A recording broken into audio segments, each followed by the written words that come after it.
Just recently on First Take, Paolo Banchero claimed that the Orlando Magic could potentially be in the top four seeds of the Eastern Conference and says that they are among one of the best teams in the Eastern Conference. Today we're going to talk about his postseason projection, how exactly they stack up to the rest of the Eastern Conference teams, and what will the Orlando Magic need to do next year to actually make the semifinals or the conference finals in the Eastern Conference. But first, guys, make sure that if you're not subscribed to the channel, to subscribe. 90.6% of you guys who are watching these videos are not subscribed, so join the 9.4% and subscribe to the channel. We're trying to build an Orlando Magic basketball community here on YouTube, and subscribing is the best and easiest way to do so. Okay, guys, let's get into exactly what he said. He went on First Take the other day, as they're doing kind of a little bit of a different thing this week during like the dead period in sports as football kicks off and everything like that. He says Paolo Banchero says that the Magic are up there with the Celtics, Knicks, and Sixers, and he said, end quote, "I think we should easily be a top 4, top 3 team and have a chance to win the East." Now, I don't want to take anything that he is saying completely out of context, so I challenge everybody to go watch that clip. It's about a minute long, and he really kind of just states how confident he is in his team. And I think it's a really great thing to see actually how much he is just willing to get behind his guys and say how much this team can potentially achieve. And I think potentially he is right. And I'm not completely against what he's saying. Also, in a certain sense, what exactly else is he supposed to say, right? Oh, we're going to be the 5th seed again and not improve off of last year. So he is in a little bit of a weird predicament with that. But I do think that he is right, and I do think that Paolo Banchero's game has backed it up. Before we get into comparing some of the teams, I wanted to mention just how well Paolo Banchero has played. I know I saw some comments and some commentary on Paolo Banchero, and I just feel like his stock is really up right now. He averaged 23 points per game, 7 boards last year, 5 assists, kind of was a do-it-all guy for the Orlando Magic, is obviously the best player. I saw some comments kind of saying that kind of needs to take a step back, or a lot of people were laughing at this sort of scenario where they could see like the Orlando Magic not being in the top 3 teams. I think you have to respect the Celtics, Knicks, and Sixers. But I think at the end of the day, whenever you're looking at the Orlando Magic and Paolo Banchero's potential rise to superstardom, all NBA level type of play, I think you have to recognize the Orlando Magic as a team that could potentially be at least one of the teams that gets home court in the first round. Like, I don't think that is really all that unreasonable. I obviously know that they lost to the Cleveland Cavaliers in 7 games, and you got some other teams that are certainly going to look to improve as well on their last year's performance. But I think for the most part, when you're getting behind Paolo Banchero, there's nobody that should say that he is overrated or is not capable of leading a team to that level of seeding, because I think we've seen from him and from the Orlando Magic as a whole that is definitely a possibility. Now, obviously, we have to get into just some of those other teams in the Eastern Conference that the Orlando Magic are going to have to compete against. This is the standings from last year. Now, the Boston Celtics, I would say that possibility right now, just for about every team in the NBA, in my honest opinion, it's probably too much. I think the Boston Celtics are the clear favorites next year, and they are definitely the clear favorites for the Eastern Conference Finals representative. They were 14 games ahead of the Knicks, who were the 2nd seed, and that was pretty much wrapped up for a while there. And I think that they're going to end up just about as motivated as they were last year to prove all of their haters wrong, as Jaylen Brown was snubbed from the United States men's national basketball team, and obviously Jason Tatum had his moments where he was just found himself on the bench and not in Steve Kerr's rotation. I think that there's a lot of motivation on those two guys, and to prove a lot of people wrong. And obviously they're bringing back everybody, and potentially, as long as health is remains on their side, they could potentially go back to back. So I don't think that the Magic are on that level. I'm certainly not arguing that, but I think now we can have some serious conversations, because we got the Knicks.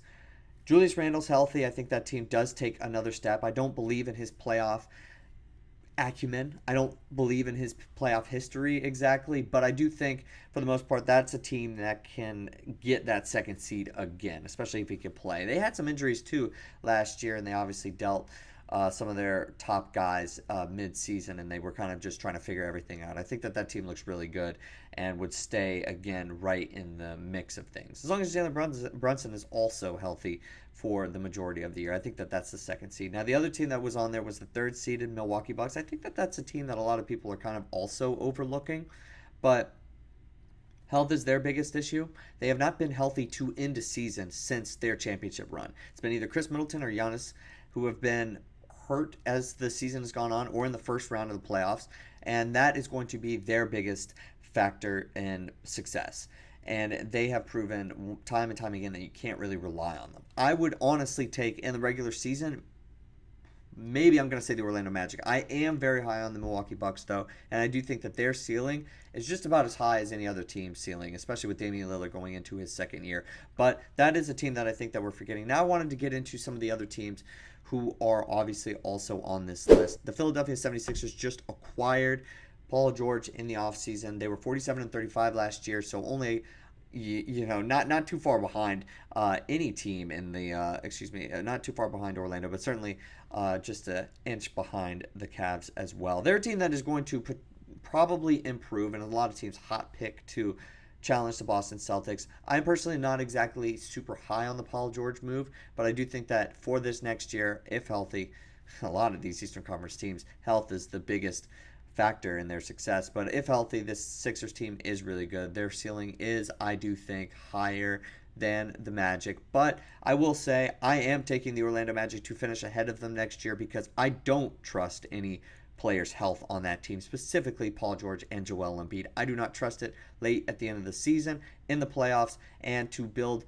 an 82-game resume and get a record that is going to be above the Orlando Magic. Now, also talking about the Cleveland Cavaliers, I do think we've potentially seen the best basketball from the Cleveland Cavaliers. I don't know exactly if I can't say that for a complete fact, and if we were to play again in a 7-game series, if the Orlando Magic should be favored, but I think the Orlando Magic have more room to grow than the Cleveland Cavaliers. Now, I don't want that to seem like I'm just kind of talking out of thin air or anything like that, but I do think that we have potentially seen the best Cleveland Cavaliers basketball. They have obviously changed their coach in the offseason, so that is going to be something to watch.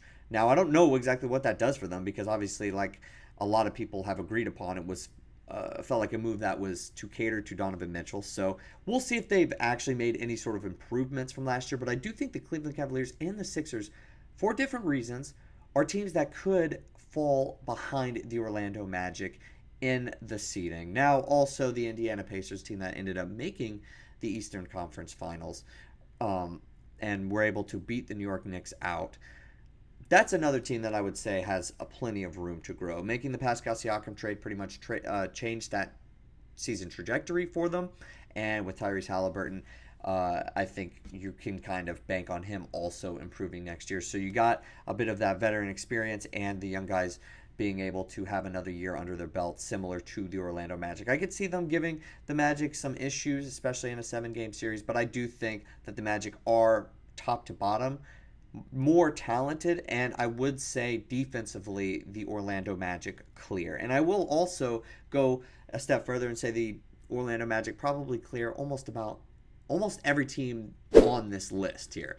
The Milwaukee Bucks, definitely. The Cavs are very good defensively, but I feel like in the backcourt, not so much. And then obviously I do think that the Boston Celtics, their perimeter defense is some of the best in the NBA. And I think the Knicks, hey, any Tibbs team is going to compete on the defensive end, but I still say that the Orlando Magic, out of most of these teams in the Eastern Conference that I just named, are going to be better. Now, one team I haven't mentioned is going to be the Miami Heat. This is a very tricky situation. I feel like the Miami Heat, it's almost about whether or not they wake up for the season, wake up in time. Usually they flip the on switch in the playoffs, and 2 out of those 4 years, they made it all the way to the NBA Finals. Now, I don't know if that on switch really exists. I think after this year, if they end up having another year similar to last season, we could see some moves.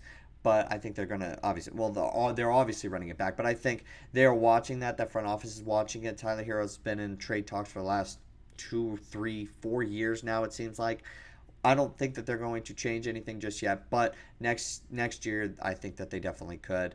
And that is not something I'd be shocked by. I do feel like they deserve a mention here, but I will say that the Orlando Magic in a 7-game series against the Miami Heat, I am confident that I do believe they can come out on top, but I don't think it would be any sort of guarantee. Now, let's take one final look and one final rundown because I want to clarify some of the things that I say here. I'm not trying to pick the Orlando Magic over everybody, but also at the same time, I did want to express how I feel in a 7-game series with every single team on this list. Boston Celtics, I don't really think the Orlando Magic have a chance. I think that we're still a couple years away from really competing with the Boston Celtics, especially as they are currently constructed. The New York Knicks, I do think the Orlando Magic do have a shot at that. I think that their perimeter defense can hold Jalen Brunson to some sort of, maybe make him shoot 3 or 4 extra shots to get to that same sort of points per game level. The Milwaukee Bucks, I will say their ceiling, in my opinion, is higher than the Orlando Magic, but I do not anticipate on them being healthy next year. Unfortunately, that's just how it was. That big three played like 9 games last year together. Their health is the biggest thing. If they're healthy, I would potentially probably take the Bucks here. The Cleveland Cavaliers, I think every Magic fan would love a rematch here. I do think that defensively we do stack up. I do think if Franz Wagner, that would be the key there. If Franz Wagner cannot have a poor series down the stretch, that I think goes to the Magic. And I think it's in the same boat as the Indiana Pacers. And then I do think Philly, it just comes down to health, similar to the Bucks and the Miami Heat. We don't know what we're going to get from them this year. They're the Miami Heat of old. Every team needs to watch out, right? But if not, then I think they'll go out in the first round no matter who they play. Just about whether or not they can wake up for the season. But let me know what you guys think about the Orlando Magic and going into next year. What kind of expectations do you have, and what do you think about Paolo Banchero's statement on First Take? How do you feel about him and his season projections? But that's all the time I have for today. I will see you guys next time with more Orlando Magic basketball news. But until then, see you next time.